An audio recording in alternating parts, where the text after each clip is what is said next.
Why is everyone worried about a normal delivery and not a safe delivery? Hello all, myself Dr. Kiran Shinde Evade, consultant obstetrician gynecologist, Solaris Hospital.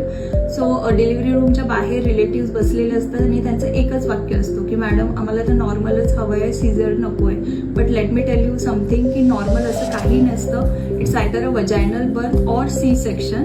आणि delivery हे moral issue नाही आहे, it's a medical decision जे की based असतो खूप साऱ्या गोष्टीवर, लाईक बेबीचं हार्टबीट कसं आहे लेबरमध्ये, लेबर प्रोग्रेस कसं होतोय, मदरची कंडिशन काय आहे, किंवा काही अनप्रेडिक्टेबल इमर्जन्सी सुद्धा असतात, लाईक बेबीनी शी करणं पोटामध्ये.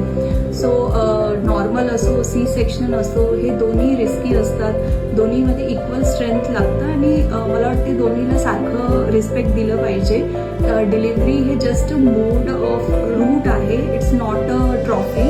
आणि फायनल आपलं सक्सेस असतं की एक हेल्दी बेबी आणि हेल्दी मदर येणं.